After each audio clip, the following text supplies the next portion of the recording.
Bonjour Lise, Bonjour Florence. bonjour à tous et bonjour à toutes. Alors aujourd'hui, c'est pour moi une joie de t'accueillir Lise.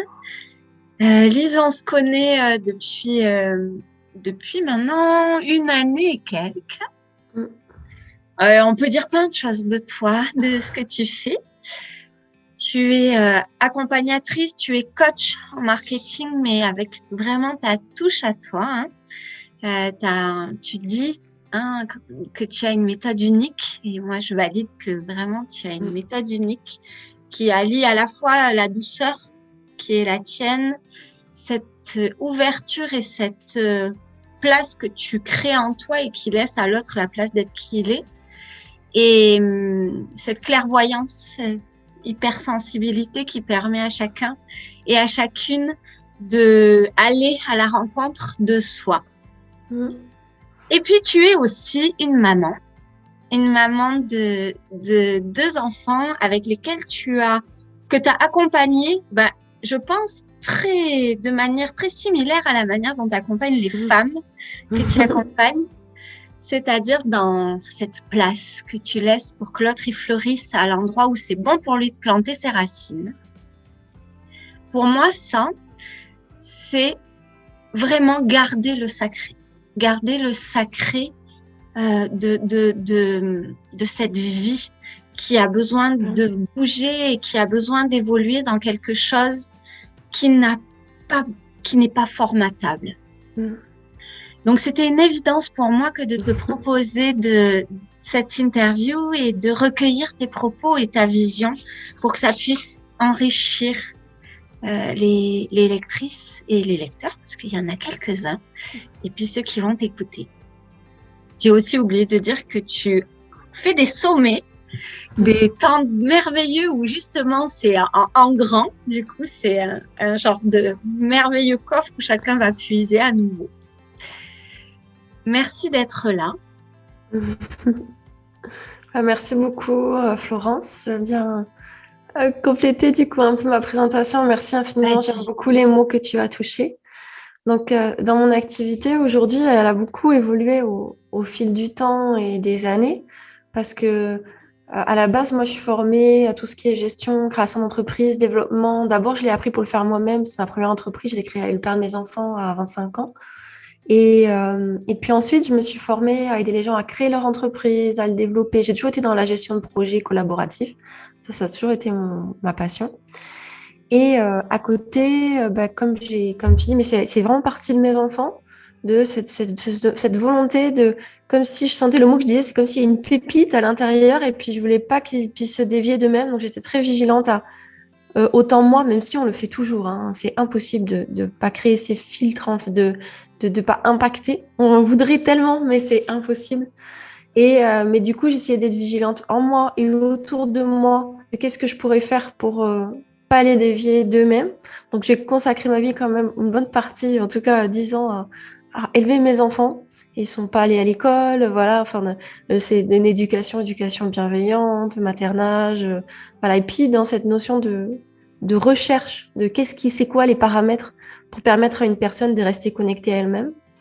Et en fin de compte, les années approchant, je me suis aperçue qu'il ne suffisait pas juste de donner un bon environnement à mes enfants, mais de leur montrer un exemple.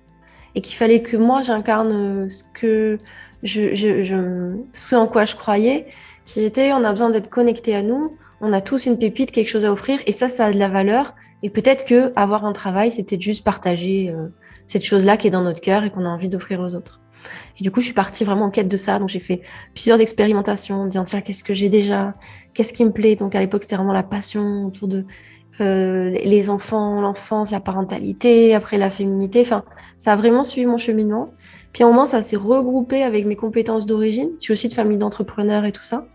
Puis, j'avais besoin de nettoyer aussi toutes mes croyances au niveau de l'argent, du monde de l'entrepreneuriat aussi, il y avait eu des conditionnements également, forcément.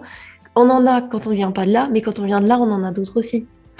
Et donc, du coup, enfin, moi, je suis de famille vraiment de ma mère, mon beau-père, enfin voilà, finalement, tout le monde, mon père avait fait des écoles un peu de commerce, ce genre de choses, donc c'est vraiment l'univers dans lequel j'ai baigné. Et, euh, et en fin de compte, j'ai un peu cherché mon propre chemin, ma propre voie et jusqu'à aujourd'hui. En fait, j'ai vu même quand je faisais du perso, c'était toujours des coachs thérapeutes qui venaient, ça m'étonnait, mais c'était le cas. Et c'est pour ça qu'à un moment, je me suis dit, bah, je vais relier. Et aujourd'hui, j'ai fait vraiment le choix d'accompagner des femmes qui ont décidé de créer une activité qui leur permette de diffuser leur sagesse dans le monde. Ça, c'est mon intention de cœur. Et donc, du coup, soit je les accompagne à créer une activité qui est profondément alignée à elles-mêmes, parce que c'est tout un premier cheminement. Et quand tu as dit marketing, ça pourrait te sembler complètement à l'écart, mais la première question du marketing, mais je crois que bah, c'est c'est juste un mot qui pourrait en être un autre, et du coup, je l'ai changé, mais c'est toujours, comme dans le développement personnel, la première question, c'est qui je suis et qu'est-ce que je veux. Et donc, du coup, la première conscience, le premier travail qui serait autour de créer quelque chose qui nous correspond. En général, on a appris des outils. On a appris, je sais pas, voilà, quelque chose au niveau du féminin sacré, de la parentalité, de plein d'autres choses. Et puis, il y a qui on est, il y a notre expérience. Souvent, les deux se faisant en résonance, parce que quand on allait chercher des réponses, c'était pour d'abord trouver des réponses à nos propres questionnements. Et finalement, j'accompagne la personne dans la conscience d'elle-même au début. C'est-à-dire, c'est quoi ton unicité, c'est quoi ton truc au-delà de ce que tu as appris, comment on peut créer quelque chose sur mesure qui permet de montrer à l'extérieur ce qu'il y a à l'intérieur et de valoriser au mieux, de trouver ton positionnement juste. Voilà. Et ça, c'est la première chose, créer quelque chose qui nous correspond et c'est très important parce que je trouve qu'en termes de moi, ce que j'aime, c'est aider les femmes à se sentir épanouies dans leur vie, parce que pour moi, ça change le monde. Une femme épanouie, c'est un couple épanoui, c'est des enfants épanouis, c'est une famille, c'est une femme qui contribue, et voilà. Et moi, je trouve que ça change le monde. Donc, j'adore être à cet endroit-là. Et je trouve qu'avoir une activité professionnelle dans laquelle on s'est aligné et qui nourrit notre âme, euh, je trouve que ça contribue au bonheur. Mais bien sûr, c'est pas seul. Donc, il y a toujours, j'aime accompagner avec la dimension professionnelle et la dimension personnelle, parce que des fois, c'est quelque chose dans ta vie personnelle. C'est pour ça qu'il y a tout un cheminement sur d'abord trouver ce qui est juste pour nous. Parce que des fois, c'est quelque chose dans ta vie personnelle qui empêche que tu prennes ta place professionnellement. Et puis voilà, puis c'est toujours. Et puis ça peut être inversement. Des fois, tu n'es pas bien dans ta vie personnelle et tu sens que c'est ta vie professionnelle qu'il faut aller voir. Et donc, je vais accompagner d'abord, suivant quand la personne arrive. En fait, j'ai deux types de personnes. Soit on arrive sur, bon, ben voilà, j'ai tout ça, j'ai plein de paquets. J'ai tous ces paquets-là mais je sais pas quoi en faire. Je sais même pas si j'ai envie d'oser, de dépasser mes peurs. J'ai envie de créer quelque chose qui me correspond, mais je suis tétanisée. J'arrive pas à voir ce que je pourrais faire. Alors on pourrait mettre plein de mots, syndrome de l'imposteur, illégitimité, les peurs. Bon, on a besoin d'être rassuré et de mettre de la conscience qu'on a envie d'offrir. Et là, le deuxième type de personnes sont plutôt des personnes qui ont déjà euh, une identité qui est peut-être encore à définir, mais il y a quelque chose qui est là. Tu vois, dans le cœur, il y a une évidence, il y a quelque chose qui dit je sais peut-être pas le mettre en avant, je sais peut-être pas comment le dire, mais il y a quelque chose qui est là, qui est peut-être encore à clarifier, ou peut-être tu peux encore dire les mots, mais c'est là. J'ai besoin que tu m'aides à comment le valoriser, à comment trouver les mots qui le montrent, à prendre les outils pour permettre que ça se voit plus loin. Peut-être j'ai envie d'oser de nouvelles choses plus grandes que je m'autorise pas. Donc là, c'est plutôt dans la partie développer plutôt développer l'activité. Et là aussi, on va se servir d'autres outils de marketing, mais je dirais pas, comme tu dis, dedans, il y a toujours l'épanouissement féminin. Voilà, le marketing, il y a la conscience de soi. Et puis, il y a aussi cette notion d'outils, mais même dans la première partie, parce que finalement, toi, enfin, dans cette notion de féminin sacré, on parle beaucoup de yin et de yang. Et du coup, souvent, il y a ce côté où en termes de pour parfois on peut avoir un profil de personne où on est à l'aise dans le yin en fait c'est notre naturel on est dans la douceur dans la sensibilité et ce caractère là a fait qu'on était beaucoup c'est pour ça que souvent c'est des personnes qui sont un peu beaucoup mis au service de leur famille et tout ça c'est beaucoup dans je m'adapte je veux apporter le meilleur pour les autres et il y a euh, un comme une sorte de pas, je sais pas si c'est d'excès de yin, mais tu sais, on est à fond et il y a plein de choses dedans et c'est naturel. Et comme je crois en l'équilibre, ce que j'ai pu observer, c'est que quand on a travaillé aussi sur son féminin, l'accepter, que ce soit dans les faiblesses, dans la forme et tout ça, il y a tout un travail à faire sur son masculin et sur c'est quoi les choses qui sont avec. Bah, c'est oser me montrer dans le monde. Moi, je parle souvent du rapport à la mère et du rapport au père. Pour moi, c'est un lien intérieur. C'est en lien avec l'estime de soi et la confiance en soi. D'abord, on travaille sur le côté féminin en tant que femme. Sur le côté féminin, je sais pas pour les hommes, le côté féminin, l'estime de soi, dans le sens, c'est relié à l'énergie de la maman pour moi. De, tu vois, comme, je sais pas si c'est un échec, quelque chose, si tu tombes, ta maman, quoi qu'il arrive, en tout cas dans l'énergie de la mère universelle, elle te prend dans les bras, elle te dit tout va bien, t'inquiète pas, elle te laisse pleurer, elle te dit pas, sois pas en colère, sois pas triste, elle t'accepte dans tes émotions. Et c'est ce qu'on apprend à faire pour nous-mêmes, pour renforcer notre estime de nous. Et l'énergie du papa, c'est une fois que tu as pleuré, il te reprend par la main et dit vas-y, tu peux y aller. Et il t'a déjà amené dans le monde. Et puis, bah oui, des fois, tu es tombé. Et puis, tu bon, ok. Et puis, tu as laissé pleurer dans les bras de ta maman. On va dire, mais c'est symbolique, c'est apprendre à faire ça à l'intérieur de soi. Et ensuite, il dit ok, mais qu'est-ce que tu as appris de ça? Et comment tu voudrais faire la prochaine fois? Et là, ça parle de comment, de différentes choses. Et j'ai l'impression que dans mon énergie, autant je vais amener à aller s'accueillir pour, on va dire, que ce soit regarder ce qu'il y a, déposer ses émotions et après revenir au centre de soi, pour après dire, OK, maintenant, qu'est-ce qu'on peut en faire? Qu'est-ce que tu as envie d'amener à l'extérieur? Et je trouve qu'il y a vraiment tout un travail de sécurisation autour du yang, ce qui est logique aussi parce qu'on a beaucoup été élevés avec soit une absence de papa, soit qui était là, mais des fois pas assez présent, ou qui n'a pas guidé autour de cette notion de comment on prend sa place dans le monde. Et, et encore, ça c'est quand c'est au mieux, quand on n'a pas eu un exemple de papa peut-être qui lui-même se dépassait et du coup n'était pas juste avec lui-même, ou quelqu'un qui peut avoir, il y a des gens qui ont des papas où il y a eu de la violence ou différentes choses. Donc tout ça, ça a créé une espèce de contraction autour de tout ce qui est yang. Et ce que j'ai pu voir dans le profil de femmes, moi, que j'accompagne souvent, donc soit c'est qu'elles ont besoin d'aller chercher beaucoup de yin, soit justement c'est d'aller sécuriser le yang, d'aller voir qu'on est capable que, bah oui, entreprendre aussi, ça demande d'acquérir des outils, des connaissances, de penser à des stratégies, mais c'est pas des trucs, tu vois, mauvais pour essayer de ci ou de ça, c'est juste de euh, comment on va pouvoir faire montrer à l'extérieur ce qu'il y a à l'intérieur, comment on va pouvoir montrer aux gens en fait ce qu'il y a, mais c'est pas pour manipuler quoi que ce soit. Enfin, il y a beaucoup de croyances et beaucoup de guérisons à faire autour de cette énergie-là. Et j'aime bien moi faire la transition de, en fait, qu'on vienne de l'un ou de l'autre. Il y a des gens qui vont venir apprendre à être beaucoup plus doux avec soi parce que du coup, parce que pourquoi on a été beaucoup dans le yang? Parce qu'on n'arrive pas à s'accueillir peut-être dès qu'on a un échec ou que on vit quelque chose de difficile. Donc on se dit tout de suite, vas-y, remonte, on ne te laisse pas pleurer les larmes. Et puis des fois, bah, c'est l'inverse. On passe notre vie un peu dans ce truc-là, on est beaucoup dans l'émotionnel, on a du mal à se saisir de chaque chose. On va toujours rechercher le pourquoi ci, le pourquoi ça. On va passer sa vie à chercher des origines de choses. Et je dis pas ça du tout en critiquant parce que j'ai fait beaucoup. Et moi, j'ai commencé tout ce qui est thérapie et tout ça, j'avais 20 ans, tu vois, là, je vais en avoir 39 dans un mois. Donc, mais j'ai pu voir autant comme ça peut aider, mais autant comme c'est pas la réponse au changement. C'est la réponse à euh, je pense mes plaies. Par contre, c'est pas suffisant pour que des choses changent. Pour que des choses changent, ça demande à mettre en place des choses, de mettre en action. Et ça demande à aller mobiliser son yang. Ça demande à faire la paix avec. Il y a, je sais pas si tu dis pourquoi je réagis comme ci ou comme ça. Bah, oui, tu peux toujours aller voir le pourquoi. En tout cas, moi, j'ai pas fait l'expérience de toucher le pourquoi qui a changé mes comportements ou changé quelque chose. Il y a un moment, ça m'a demandé de la discipline, ça m'a demandé de, ok, bah, j'en arrive toujours à cet endroit-là, j'ai compris en fait d'où ça vient, j'ai compris ce qui est là, j'envoie de l'amour à mon enfant intérieur autant quand il a besoin. Par contre, j'ai un adulte intérieur aussi qui est capable de mettre des choses en place.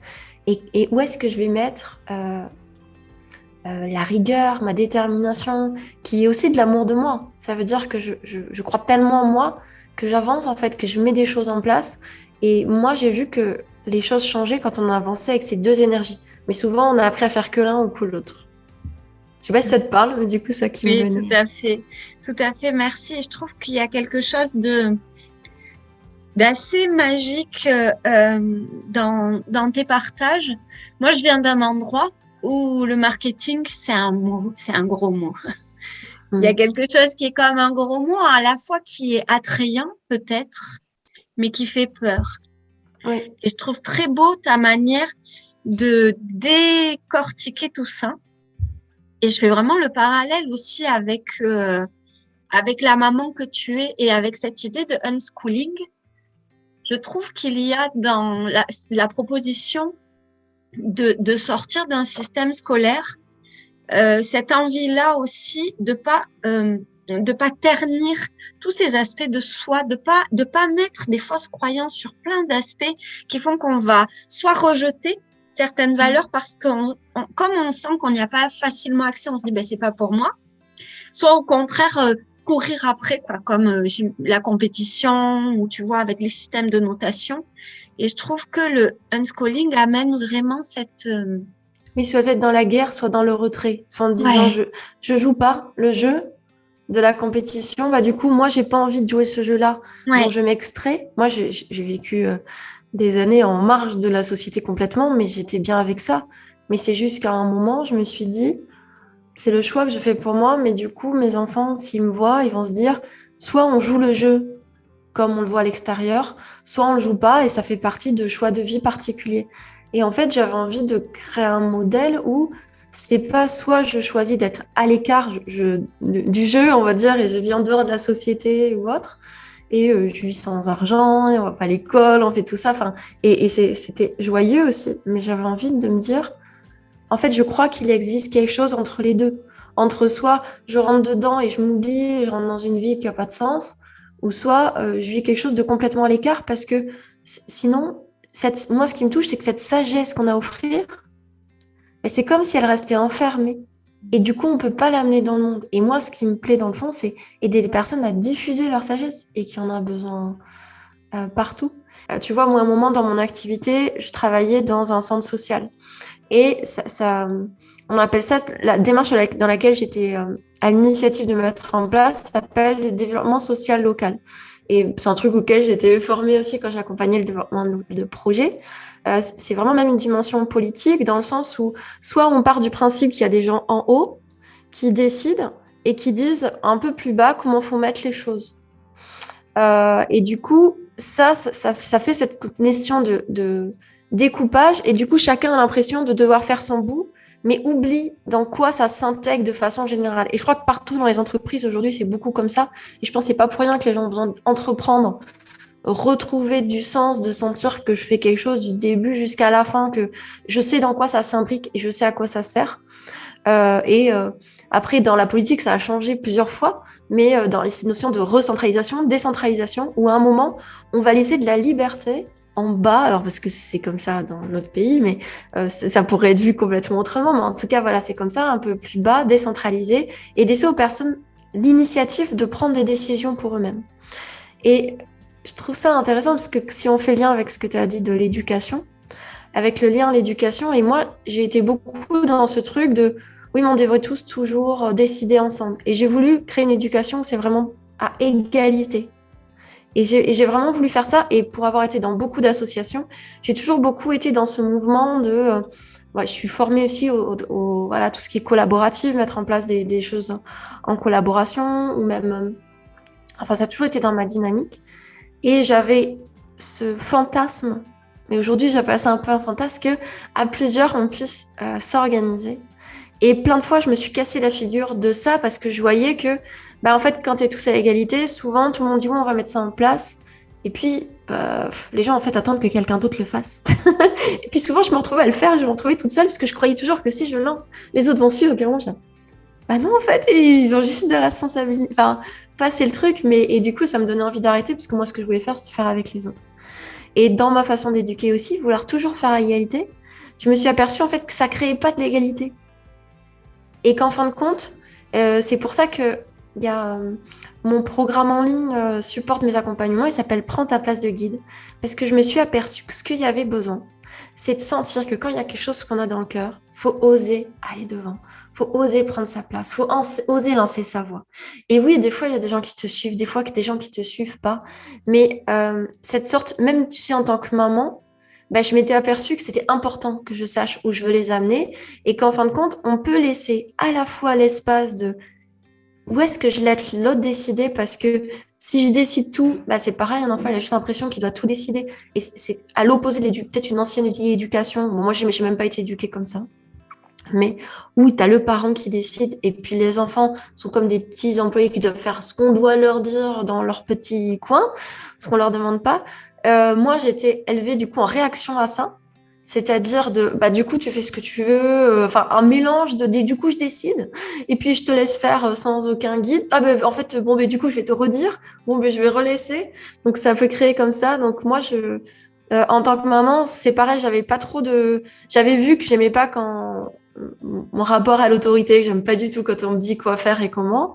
Et même moi, dans mes apprentissages, j'ai ça même dans cette notion quantity marketing, dès que je apprenais quelque chose, j'essayais de voir à quel endroit je vais trouver son complet contraire. C'est ça que j'aime bien, surtout aider les gens à trouver ce qui leur correspond, parce que dès que j'ai pensé un truc, je me suis dit, est-ce que c'est vrai? Et j'allais chercher les 50 000 autres solutions qui existaient euh, pour trouver ce qui m'allait. J'ai besoin de faire les choses à ma propre façon. Je pense que ça vient de ce rapport aussi un peu à l'autorité, de je veux faire en fonction de ce qui me correspond à moi. Donc je pense que j'accompagne souvent des personnes un peu comme ça. L'autre jour, j'ai fait un article un petit peu dessus où justement ça parlait de ça. En fin de compte, cette volonté d'aller chercher partout, ça permet d'aider les gens à trouver ce qui leur correspond parce qu'à chaque fois, on a vu ça et on s'est dit, OK, mais comment ça peut être autrement? Qu'est-ce qui existe d'autre? Et du coup, en fonction des caractères, on va essayer de piocher en disant, tiens, moi, je sentirais bien pour ça, pour toi. Et puis si la personne dit non, il y a une autre chose qui va dire, tiens, mais peut-être tu pourrais essayer ça, telle chose. Donc, ça amène la créativité. Et je disais, c'est un peu comme si on est cuisinier, il faut juste savoir qui on est. Soit on aime suivre la recette, je sais plus comment ça s'appelle, marmiton, et celle qui a 5 étoiles, et puis du coup, on va la faire. Et puis on est comme ça, on aime suivre la recette qui a 5 étoiles. Et puis soit, on n'est jamais comme ça. Ah, moi, si je fais une recette, je vais jamais suivre la recette, je vais mettre un autre truc, je vais faire un petit peu autrement. Et puis, je suis prête des fois à me casser la figure 10 fois pour avoir le truc qui est comme je voulais. Et donc ça, c'est savoir un peu... Voilà. J'aimerais te poser une question. Quelle serait pour toi, parce que je crois vraiment que les enfants qui arrivent là sur cette terre, eux, il y a vraiment ces mémoires de soumission qui commencent à se nettoyer et du moins dans notre société, les enfants qui arrivent, ils ont cette liberté au fond. Et pour les parents qui ont, eux, été élevés dans des schémas d'autorité un peu à l'ancienne avec, comme tu disais, je dis, le parent il dit, et puis l'enfant il obéit en fait, sans vraiment se poser de questions. Oui. Donc ça veut dire que Déconnecté de lui-même, du coup. c'est ça. Et puis, et en tant que parent, sans repère de comment on fait avec ce besoin de liberté, quel serait pour toi le conseil? Quel conseil tu pourrais donner à ces parents quand ils se retrouvent un peu démunis face à ça? Alors, j'ai vraiment des choses à apporter avec ça, parce que moi, j'ai vraiment fait l'expérience de laisser le 100% libre. C'est-à-dire que je suis allée à l'extrême, il y a des gens qui trouvent ça fou, mais pour moi, il n'y avait pas d'heure, ni de coucher, ni de repas. J'ai vraiment expérimenté de voir qu'est-ce que ça fait pareil. Je voyais alimentation instinctive. C'était tellement drôle de voir. Je voyais à un moment mon fils quand il était petit, je me disais c'était un vrai petit singe, il mangeait que des bananes. Et puis un jour, je tombais sur une vidéo de Thierry Casasnovas qui disait que quand on a le côlon irrité, on peut faire des cures de bananes. Et lui, il mangeait plein de fruits, il mangeait des raisins, des pommes, des bananes, il ne demandait que ça. Et puis sur le coup, je me suis dit, moi, je décide, je fais le pari, en fait, de voir qu'est-ce que je fais si je laisse mes enfants se suivre, en fait, suivre leur instinct. Et du coup, je suis allée à fond dans plein de choses comme ça. Ça, ils sont pas allés à l'école jusqu'à 11 ans, mais à part des fois, pour me rassurer, je sortais un cahier pour dire, ah, je vais voir où vous en êtes. Et en fin de compte, et puis, aucun n'était là vraiment pour me rassurer. Il y en avait une qui était fan de trucs, de beauté, d'apprendre, je sais pas, plein de choses. Et mon fils, les jeux vidéo, les Pokémon, les trucs. Mais pourtant, ma fille, dès qu'elle a voulu aller à l'école en 6e, elle avait 17 de moyenne, s'en sortait très bien. Et même si, voilà, là, ils sont aussi dans leur écoute. Mais ce que j'ai l'impression, c'est que ces enfants, ils sont connectés à eux. Et que trop souvent, on introjecte. En fait, on fait une éducation pour nous-mêmes, pour l'enfant qu'on a été. Et du coup, on ne prend pas notre place. Ça prend la place de guide, ça a vraiment du sens dans plein, plein, plein de notions.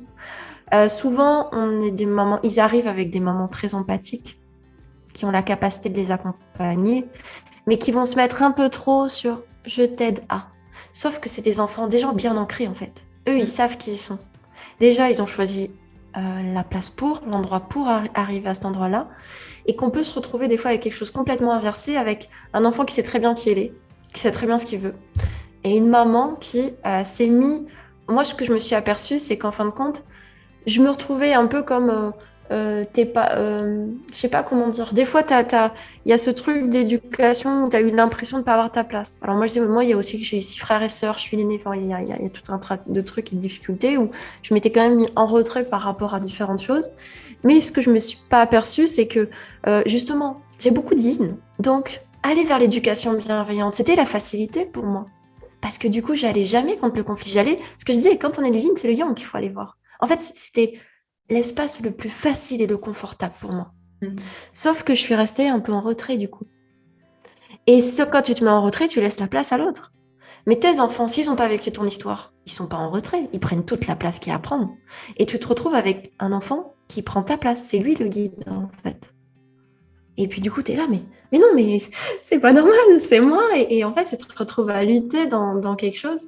Mais en fait, c'est parce que toi-même, tu as pris ta place, parce que tu as élevé ton enfant par rapport à tes propres blessures. Tu pas regardé qui est ton enfant et que lui, il n'a pas ta problématique parce qu'il n'est pas né dans ta famille, parce qu'il n'est pas toi, parce qu'il a d'autres énergies. Lui, il est bien connecté à ce qu'il veut. Et je crois que la plus grande faiblesse serait de pas de éduquer son enfant en fonction de nos blessures au lieu de regarder qui il est et ce dont lui il a besoin. Et que si on est dans ligne, pour moi, ce qu'on a besoin d'apprendre, c'est justement à apprendre à être guide, à poser nos limites, à dire ben non à cet endroit-là, d'apprendre à mettre de l'amour dans le positionnement, parce que en général, on est, tu sais, il y a un endroit d'assertivité. Souvent, on va parler de passivité ou agressivité. Et au milieu, c'est l'assertivité, quand tu es ni dans l'un ni dans l'autre. Quand on est très empathique, en général, on a appris plutôt l'endroit où on s'adapte. Et puis, des fois, on s'énerve. Tu vois, ça fait quelque chose un petit peu comme ça, même si c'est la plupart des gens, en fait. Et apprendre l'assertivité avec nos enfants, c'est pour moi apprendre à se positionner, apprendre à poser des limites, à mettre des noms et à se faire passer en priorité. Et ça paraît facile à dire. Mais en fin de compte, dans la réalité, c'est pas évident. Encore il y a pas longtemps, je recevais une amie qui, voilà, avec sa petite fille, elle en peut plus de l'allaitement. Tu vois, on veut tout donner le meilleur, mais on donne plus que nos besoins et on s'écoute pas. Et ça vient de notre nature très yin et empathique. Et ça va se retrouver souvent dans la vie professionnelle où on vit en burn-out, dans la vie amoureuse ou peut-être en vie de relation pas respectueuse. Ça peut se trouver à plein d'endroits. Et pour moi, à cet endroit-là, c'est toujours ce truc de prendre sa place de guide, de qu'est-ce que je veux, comment je me fais passer en priorité. Et oui, il y a des gens qui vont pas être d'accord. Et oui, ça va contrarier. Et oui, des fois, ça va être mes enfants. Alors que souvent, j'ai parlé au début de manque de confiance en soi, d'estime de soi. En tant que mère, on a eu tendance à chercher notre estime de nous-mêmes, justement, d'être une bonne maman, vivre l'amour, qui nous renvoie ça, qui est bon. Bah justement, ce qu'il faut, ce qu'on a besoin d'apprendre, c'est l'autre partie, de s'aimer soi inconditionnellement. Et puis des fois, ouais, ça va pas faire plaisir à nos enfants. Ils vont être en colère contre nous, que ce soit notre conjoint, que ce soit dire merde à notre patron, tu vois, de se positionner. Et ça crée ce que ça crée, en fait. Mais c'est vraiment d'être connecté à nous, soit en priorité, qui je suis et qu'est-ce que je veux. Et pour moi, ça vient vraiment, quand je disais au début la partie créer son activité, cet alignement personnel, il est toujours en lien avec créer son activité. Il y a toujours un grand bouleversement dans le positionnement dans sa vie. Parce que c'est vraiment prendre la responsabilité de dire qui je suis, qu'est-ce que je veux. Maintenant, j'aligne ma vie à mes envies. Et du coup, ça pour moi, c'est le grand premier pas. Et voilà, et ensuite, le deuxième qui serait pour développer, c'est de se rendre compte qu'en fait, j'ai envie de, une fois, et c'est déjà quelque chose d'énorme, de créer une activité où on se dit, là, c'est moi. Là, ça peut être un soulagement, parce que des fois, ne pas trouver sa place, quelque chose qui nous correspond, ça peut être une souffrance. Enfin, moi, j'ai vraiment vécu comme une souffrance pendant longtemps, de pas trouver cet endroit où je sens que, comme si je suis chez moi, quoi. Ça me correspond vraiment.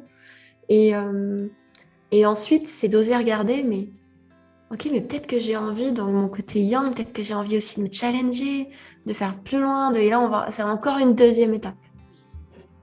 C'est vraiment casser toutes ces croyances qui nous limitent sur ce qui est bien, sur ce qui est pas bien en nous, Oui. pour s'autoriser à expérimenter.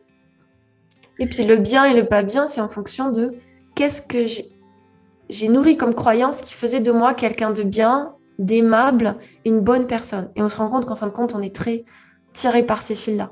En fait, Oui. pourquoi on se dit, et qu'on ait cherché nos réponses dans la société, dans des magazines, dans des stages de développement personnel ou dans des conférences ou je ne sais pas quoi, des croyances sur la spiritualité. En fait, on est très, très conditionné partout. On va s'en prendre une. Un jour, on dit que c'est bien, comme on nous a dit dans notre famille. Et puis un jour, on dit, ah, c'est pas bien, et puis on s'accroche à une autre. parce qu'on a lu telle croyance sur la spiritualité qui dit que là, il faut penser comme ça, là, on est une bonne personne. On est encore en train de s'attacher à quelque chose. Pour moi, c'est d'arriver à une sorte de neutralité, d'aller écouter, c'est quoi que dit la vie en moi. Elle dit que j'ai envie, elle dit que j'ai pas envie, elle dit stop, elle dit là. Et c'est tout, d'abord, se sécuriser avec cette vérité pour être capable de la concrétiser et la matérialiser. Et Pour puis moi, accepter qu'il n'y a pas une vérité, il y en a tellement qui peuvent nous traverser. C'est le grand paradoxe. Parfois, il y a de la vie, elle s'exprime plutôt dans un sens et parfois plutôt dans un autre. Et ça coexiste en nous. bah ouais. Il y a vraiment Ouais, cette c'est pas se chercher à se polarisation. définir, quoi. On est tout ça en Ouais, même temps. Et à la fois, on a besoin de trouver notre cohérence parce que quand à un moment, tu as une partie de toi qui va là et l'autre partie qui semble aller à l'opposé, ça peut créer une souffrance.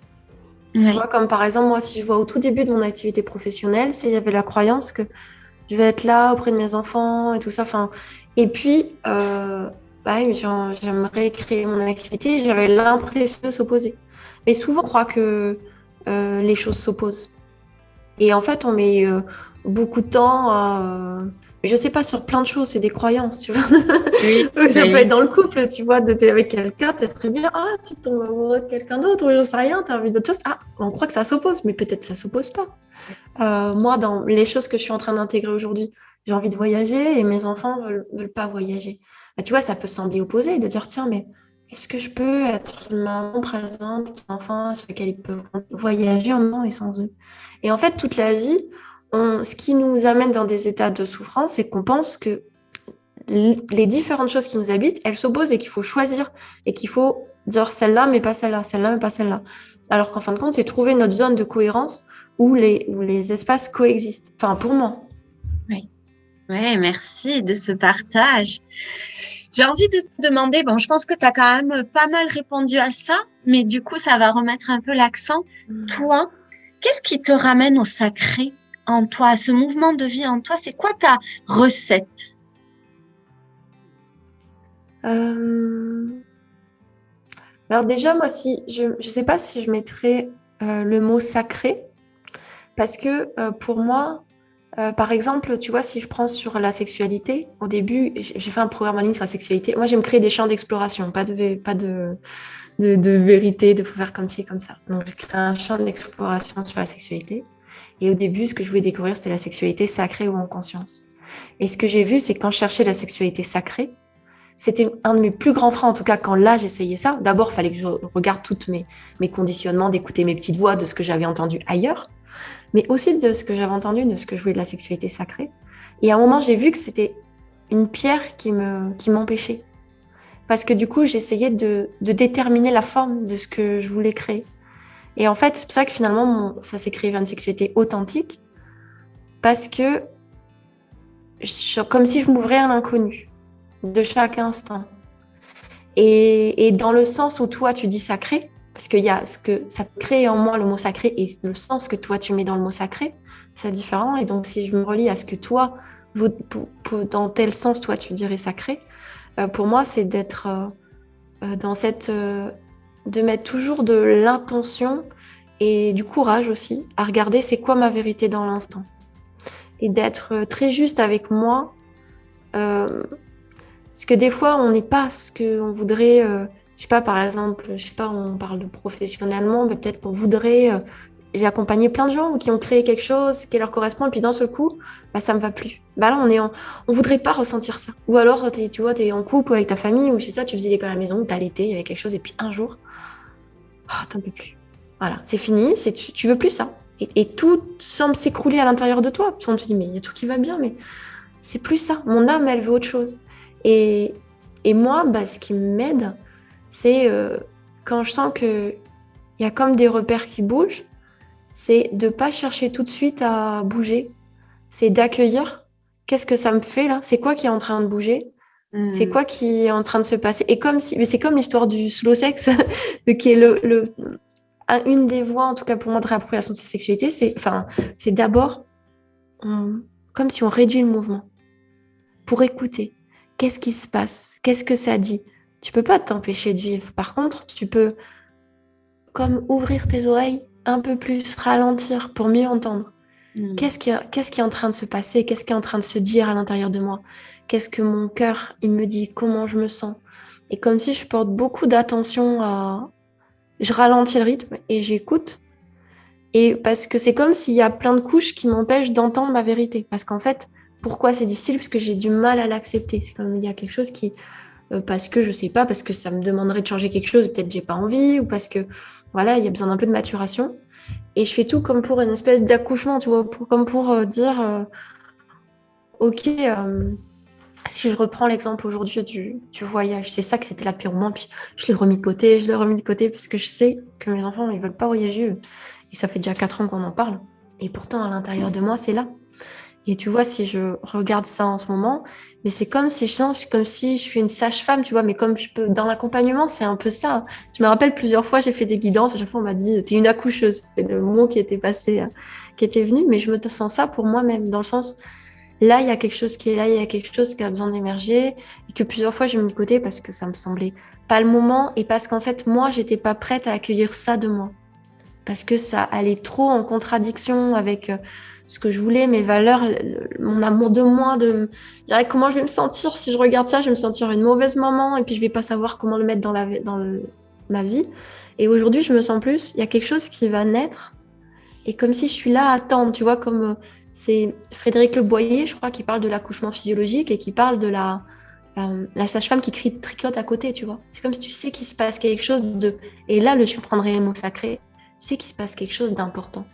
Il y a quelque chose qui va naître, mais tu sais pas quelle forme ça va prendre, tu sais pas comment. Tu sais que ça va changer des choses. Mais tu dis, ok, je suis prête en fait. Je suis prête à recevoir la vérité qui va venir. Aucune idée de comment ça va se matérialiser après. Je sais pas la suite. Tu vois, comme quand tu accueilles un enfant, t'as aucune idée de qui va être ton enfant, qu'est-ce qui va se passer. Tu sais pas, mais tu sais que ça va changer ta vie.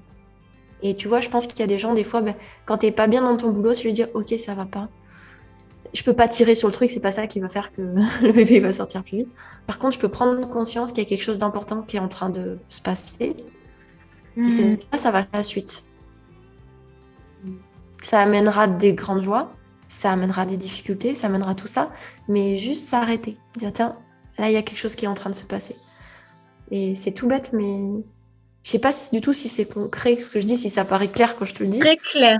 Très clair et j'aime beaucoup parce que souvent, tu vois, on dit, en fait, l'ego. Alors moi, quand je parle de l'ego, c'est vraiment pas quelque chose qui est jugeant. C'est les parties de moi qui sont blessées, le soi blessé. Et l'ego, lui, il veut pas changer parce que finalement, son système, il est sécurisant et qu'on a tous besoin d'un système sécurisant pour nous assurer la survie. Et en fait, souvent, pourquoi les peurs, elles nous paralysent? Parce que en nous, il y a quelque chose qui se fige. Et en fait, j'aime ta proposition de vraiment accompagner ce temps, de se proposer ce temps où on s'arrête, mais pas dans le je me fige, mais bien dans le j'écoute. Il y a vraiment... Oui, je respire. Voilà. Tu vois, c'est comme si on prend le parallèle avec la sexualité, tout ça, c'est il y a quelque chose qui se fiche, bah, du coup, je ralentis le temps, Hmm. j'écoute et je respire. Il y a quelque chose de ok, parce que quand t'as peur, ça Ouais, respire plus, tu vois. ouais, Quelque chose qui fait comme ça et qui va soit ouais. partir à mettre plein de choses en place et on le voit aussi beaucoup dans le développement personnel. Tu vois, je sais pas, je vois telle blessure. Vite, vite, vite, faut que je trouve 40 000 thérapeutes, quelqu'un qui peut m'aider. Alors que des fois, c'est en fait, si c'est là, c'est que c'est peut-être déjà en train de se libérer en fait. Est-ce que toi, tu te poses avec et tu respires avec, tu vois, t'accueilles? Ça me fait vraiment penser, tu vois, il y a un texte amérindien qui dit apprends à dormir avec ta peur. Allonge-toi à côté d'elle, apprends à dormir avec elle. Oui. Et je trouve que c'est vraiment ta proposition. Et pour moi, là est le sacré. Le sacré, c'est Mm. pouvoir juste reconnaître la beauté, la justesse, le chant et la danse de la vie et danser avec, faire ce choix que d'aller dans cette danse-là. Et pour moi, c'est ça être gardienne du sacré. Ouais. Vraiment, Pour vas-y. moi, c'est très en lien avec ce parenté. Tu sais, au début, j'ai parlé d'accueillir le papa et la maman. Et je trouve que c'est beaucoup apprendre à... on n'a parfois pas été, justement, il y a des émotions dans lesquelles on n'a pas été accompagné. Et notamment la peur, parce que tu vois, ça demande quand même une maturité, tu vois, au niveau du cerveau des reptiliens et tout importante. Et du coup, ben, peut-être nos parents, ils ont pu s'agacer, ils ont pu fuir la situation. et accompagner la peur, tu vois, il y a quelque chose où on va apprendre à accompagner, mais c'est plein d'émotions, tu vois, que ce soit notre tristesse, des fois, suivant notre histoire, c'est plus ou moins facile, ou la colère, suivant comment ça a été accueilli, et la peur, c'est encore autre chose. Et je crois que c'est apprendre à gagner en intelligence émotionnelle avec notre peur, et, euh, et justement dépasser l'endroit où ça t'empêche. Mais du coup, quand toutes tes peurs, elles t'empêchent de faire les choses que tu as envie de faire dans ta vie, bah, tu vois, c'est comme si à un moment, tu été prisonnier, tu t'es créé toi-même une prison où, ah ben non, mais je peux pas parce que ça, ben non, je peux pas. Et du coup, c'est ça un peu le mouvement de la dépression, tu vois. Il y a un élan et tu l'arrêtes. C'est comme s'il y a le feu, dès que le feu, il arrive, souffle. Bah là, tu vas commencer à juste souffler sur les braises pour faire là, puis mettre quelque chose un peu autour, dire, bah, si tu te mets à t'agiter autour, la flamme, elle va s'éteindre, en fait. Donc, il y a quelque chose de dire, ok, mais il y a le feu là, qui est là, qu'est-ce que je peux faire? Mais d'abord, je peux peut-être regarder le feu éteint. Je peux peut-être regarder, peut-être qu'en fait, il y a une braise que j'avais pas vue dessous. Je peux peut-être souffler tout doucement dessus pour lui mettre un peu de place, peut-être attendre un peu en ayant confiance que ça va prendre. Et puis, quand on voit que c'est un petit peu, ah, il y a une autre braise, je prends. Tu vois, comme si on laisse de la place, parce qu'en fin de compte, on passe beaucoup de notre temps, quand on voit ça, ben, on va se juger. Et il y a beaucoup de choses, c'est vraiment apprendre à mettre de l'amour, en fait, sur soi-même, Mhm. pour soi-même. Et sans doute que c'est la meilleure façon de, si je refaisais le lien avec la parentalité, tu disais comment on peut accompagner nos enfants, bah, c'est en se donnant de l'amour à soi-même et pas en donnant à l'autre parce qu'on a l'impression que c'est comme se donner de l'amour à soi ou j'en sais rien ou pour qu'il nous en donne en retour ou toutes les choses qui peuvent se jouer au travers de ça ou parce que du coup il me renvoie une bonne image et comme ça je m'aime.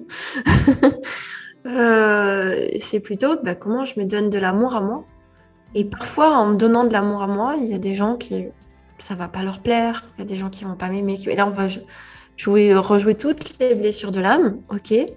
Mais que, à un moment, il y a cette, comme présence indéfectible avec nous-mêmes qui est de, bah oui, l'amour de moi, ça va créer des désagréments pour les autres des fois. Ça va parfois les blesser, les mettre en colère, les faire me rejeter, les faire m'abandonner, les faire tout ça. Mais quoi qu'il arrive, je m'aime et je suis là pour moi, comme un parent qui te lâchera jamais la main. Hmm. Merci, merci beaucoup, Lise. Ah, merci pour ce temps de partage et pour toute cette douceur et cette sagesse et pour ta vision, vraiment. Donc, c'est quelque chose qu'on a partagé en amont de cette rencontre. Tu le sais, pour moi, la musique, elle est extrêmement importante et je t'avais demandé un titre que tu m'as envoyé et qu'on va partager sur la playlist du magazine. Donc, c'est Amy Melly. J'ai découvert grâce à toi. T'es en train de me dire, mais mince, mais qu'est-ce que j'ai dit déjà? C'est Amy Melly, I Am a Woman, ouais, Ouais. qui est magnifique. Et Mm. vraiment, vraiment, ben, voilà. Donc, quand vous entendrez Amy Melly, ben, ça vous ramène vers l'énergie de Lise et son partage. Mm. Oui, c'était. Ah, presque, faudrait la mettre, tu vois, mais. I am a woman, I am fearless. Ouais, il y a quelque chose, ça, je suis divine, je suis. Il y a Ouais, vraiment. J'aime bien ce truc parce qu'il y a à la fois ce côté. euh, Tu vois, ça serait pas. Là, ça me fait penser à un autre truc, genre Beyoncé, tu vois, Unstoppable, tu vois, ce truc, mais ouais, qui serait un peu dans le yang. Et là, ce que j'aime bien dans celle-là, la musique, elle est sensuelle, elle est douce, elle est féminine. Et à la fois, ce qu'elle dit, c'est voilà, moi, je suis sans peur, je suis divine, je suis. Il y a quelque chose de très, bah, justement, très tantra. Je reconnais le sacré en moi, mais pas dans quelque chose de ouais, vas-y, je suis forte, ouais, ouais. nanana, nanana, tu vois, de pas ça, tu vois, ce truc de qui vient de l'intérieur et quelque chose de très sensuel, de très. Je sens que l'endroit de vie, du vivant, il est là, à l'intérieur de moi, dans quelque chose de très féminin, de très sensuel et qui est, c'est très comme fort, mais plein d'enrobement, tu vois, de Ouais. douceur et de je reconnais ça. Et c'est plus quelque chose qui vient de l'intérieur. C'est pas de ouais, je vais faire ci, je vais faire ça, vous Ouais, allez voir. oui, c'est Euh, ça. et, et ce que je vois dans le mouvement, moi, que j'aime bien accompagner, c'est quand même la conscience de sa valeur, la conscience de. Il y a quelque chose comme petit à petit qui se redresse, qui se gonfle, qui dit ah, ok, c'est ça la vérité que j'ai en moi, c'est ça la vérité de ce que j'ai à apporter. Et il y a déjà quelque chose qui vient se poser en sécurité avec ça. Parce que reconnaître sa valeur, c'est aussi un travail de sécurité intérieure, de reconnaissance, de là, et qu'est-ce que risque je prends à regarder ma valeur, à oser la dire, tatati, tatata. Il y a plein de choses à oser entreprendre et mettre en action. Et puis après, bah, des fois, c'est pareil, regardez. Bah, en fait, je ne m'étais pas rendu compte que j'avais cette grande envie aussi. Et pourquoi je soufflerais dessus, en fait? Comme toi, là, qui est en train de faire tes oracles, voilà, des conférences, des machins, des sommets, plein de trucs. Mais pourquoi je soufflerais dessus, en fait? Et c'est pas que je suis plus grande ou que ci ou que ça. Mais j'écoute, la vie, elle est là. Est-ce que je souffle dessus ou est-ce que simplement sans que ce soit pour gonfler mon ego et prendre confiance en soi, soit l'inverse, je souffre parce que je trouve que je suis pas assez. C'est juste, je respecte le vivant. En fait, là, le vivant, il me mène là. Et je m'en fiche que je vais y arriver, que je vais me planter, que je sais pas quoi, que c'est là où finalement on sort de la stratégie. En fait, on est là, j'écoute le vivant à l'intérieur de moi. Et moi, ce que j'aime bien, c'est justement dans ce côté où la personne peut rester connectée à son vivant. Mais par contre, moi, dans ma vision, avec mes connaissances, avec mon regard extérieur, je vais essayer de voir comment on va pouvoir trouver le cadre qui va faire que tu vas pouvoir rester connecté à ton vivant. Parce que moi, j'ai pu faire l'expérience que en allant apprendre telle méthode, tel truc, bah, plein de fois, ça m'a déconnecté de mon vivant, en fait. Je savais plus ce que je voulais et je me suis perdue plein de fois parce que je fais une leçon marketing, on me dit, vas-y, prends ça, fais cette méthode. Et puis, je comprends pas, tout s'arrête à l'intérieur de moi.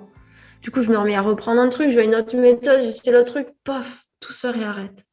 Et tu vois, et ça m'a demandé d'expérimenter plein de choses pour voir comment je continue à écouter. Mais ce qui a fait baisser pour moi peut être complètement juste pour une personne. Donc, mon idée, c'est de bien comprendre comment fonctionne la personne, de faire des propositions, de faire des expérimentations aussi, mais sans aller trop loin, d'être capable de dire, tiens, j'ai l'impression que ce truc-là, ça vibre pas pour toi, je te sens pas.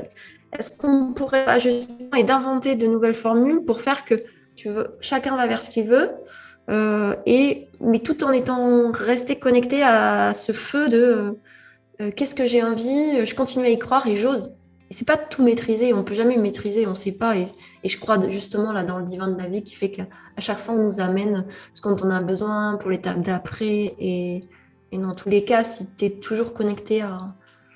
Si toi-même au quotidien, tu travailles à nourrir l'état d'être que tu as envie d'avoir dans ta vie, en fonction que chaque chose est expérience et apprentissage. Mais je crois vraiment dans le fait de ce qui va nourrir, je crois qu'on cherche tous notre bonheur, hein, ce qui nourrit notre bonheur. Et donc, que finalement, pourquoi on fait tout ça, c'est pour se sentir bien. Et je crois que notre bonheur, il est quand même d'en suivre le vivant en nous. Et que c'est à chaque fois qu'on ne le suit pas, parce qu'on pense que c'est pas possible, parce que si, parce que ça, ou parce qu'on pense qu'il faut faire ça. Et en fait, il n'y a aucune obligation que là, bah, on se perd, que ce soit dans notre parentalité, dans notre vie amoureuse, dans notre vie professionnelle ou dans n'importe quelle autre chose. Tout à fait. Tout à fait. Merci pour ces paroles. Il y a vraiment quelque chose, une sorte de chant de liberté dans tes transmissions. Vraiment une ode à ça, à être libre et authentique. Et c'est bon. C'est bon. Vraiment. Merci pour ça. Merci beaucoup, Lise. Merci à toi. Merci d'avoir été présente. C'était vraiment important pour moi de transmettre ta vision. Merci à toutes celles et ceux qui ont écouté. Vous allez pouvoir retrouver l'article dans le magazine, alors un condensé de l'article. Et puis d'autres interviews avec plein de beaux messages. Merci. Super. Bah, merci à toi, Florence, pour tout ce que tu fais, pour t'autoriser à suivre tout ça. C'est magnifique, ce magazine. Enfin, c'est vrai que tout ce que tu mets en place, je trouve, c'est... J'adore, enfin, voilà, voir ce qui sort de ton cœur, ce qui se matérialise. Et, on... et pourquoi on le fait pas? Parce que justement, ça demande du courage. Oui. Et donc, bravo pour ton courage d'oser montrer au monde toute la beauté de ce que tu as dans le cœur. Merci beaucoup pour ces mots. Très bonne journée ou bonne soirée à toutes et tous. Et puis à très vite. Au revoir Lise. Et merci beaucoup. Au revoir à tous.